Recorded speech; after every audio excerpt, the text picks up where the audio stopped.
Julius, the Baby of the World by Kevin Henkes. Before Julius was born, Lily was the best big sister in the world. She gave him things, she told him secrets, and she sang lullabies to him every night. After Julius was born, it was a different story. Lily took her things back. She pinched his tail, and she yelled insulting comments into his crib. "I am the queen," said Lily, "and I hate Julius." But her parents loved him. They kissed his wet pink nose. They admired his small black eyes, and they stroked his sweet white fur. Lily thought his wet pink nose was slimy. She thought his small black eyes were beady, and she thought his sweet white fur was not so sweet, especially when he needed his diaper changed. "Julius is the baby of the world," chimed Lily's parents. "Disgusting," said Lily. Lily had to share her room with Julius. "After Julius goes away, do I get my room back?" she asked.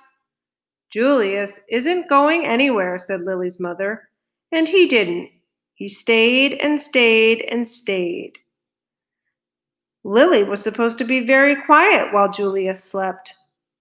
"After Julius goes away, can I talk like a normal person again?" she shouted. "Julius isn't going anywhere," said Lily's father. And he didn't. He stayed and stayed and stayed. "We want Julius to grow up to be as extraordinary as you," said Lily's mother. "So we must tell him constantly how beautiful he is and how much we love him." When no one was looking, Lily had her own idea. "We want Julius to grow up to be as clever as you," said Lily's father. "So we must sing him his numbers and letters whenever possible." When no one was looking, Lily had her own idea. Lily's parents were more than a bit doubtful about leaving the two of them alone together. Lily tried to frighten Julius with her nifty disguises. She learned magic and tried to make him disappear. When that didn't work, she simply pretended that he didn't exist. "Baby? What baby? I don't hear anything."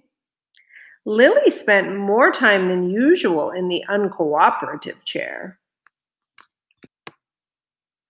Lily's parents showered her with hugs and kisses and treats of all shapes and sizes. They even let her stay up 15 minutes later every night. It didn't matter. Nothing worked. "I am the queen," said Lily, "and I hate Julius." But her parents loved him. They kissed his wet pink nose. They admired his small black eyes, and they stroked his sweet white fur. "Julius is the baby of the world," chimed Lily's parents. "Disgusting," said Lily. Lily's parents were amused when Julius blew a bubble. "Can you believe it?" they exclaimed. But if Lily did the exact same thing, they said, "Lily, let's mind our manners, please." Lily's parents were dazzled when Julius babbled and gurgled. "Such a vocabulary!" they exclaimed. But if Lily did the exact same thing, they said, "Lily, let's act our age, please." Lily's parents were amazed when Julius screamed. "What lung capacity!" they exclaimed. But if Lily did the exact same thing, they said, "Lily, let's restrain ourselves, please."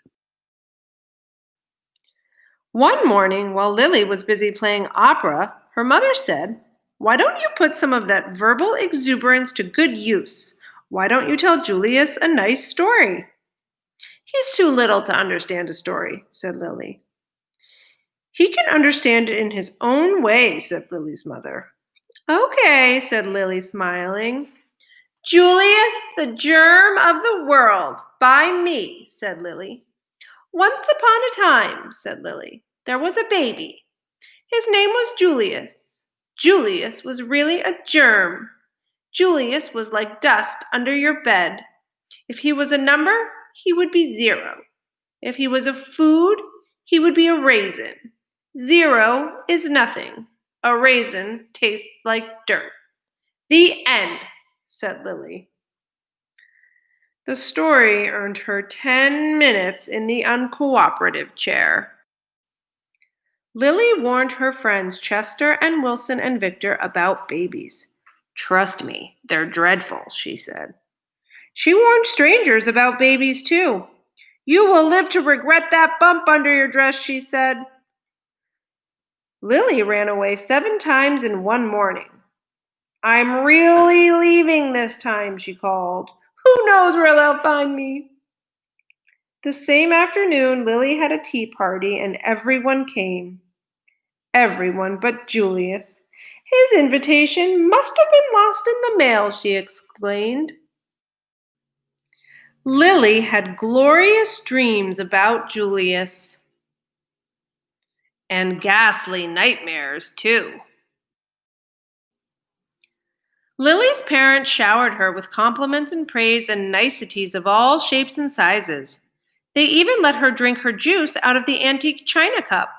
It didn't matter. Nothing worked. I am the queen, said Lily, and I hate Julius. But her parents loved him. They kissed his wet pink nose. They admired his small black eyes, and they stroked his sweet white fur. Julius is the baby of the world, chimed Lily's parents. Disgusting, said Lily.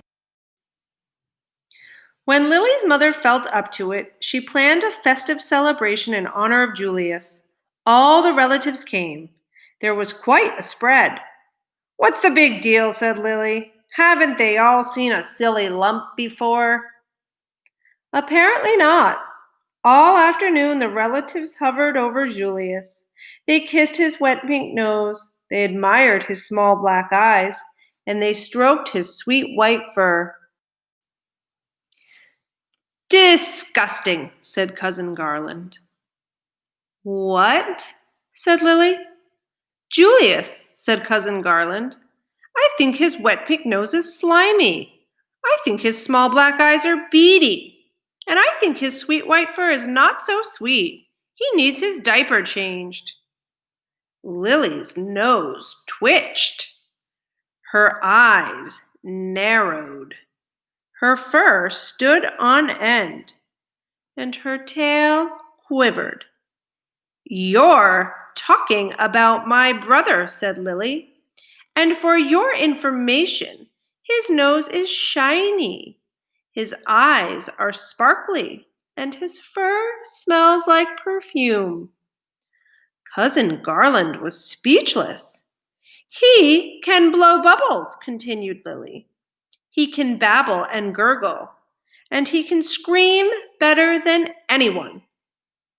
Cousin Garland tried to slink out of the room. Stop, said Lily. I am the queen. Watch me closely. Lily picked up Julius. She kissed his wet pink nose. She admired his small black eyes, and she stroked his sweet white fur. Your turn, said Lily, handing Julius over to Cousin Garland. Kiss! Admire! Stroke! Lily commanded. Now repeat after me, said Lily. Julius is the baby of the world. Julius is the baby of the world, said Cousin Garland. Louder, said Lily. Julius is the baby of the world. And from then on, he was, in everyone's opinion, especially in Lily's.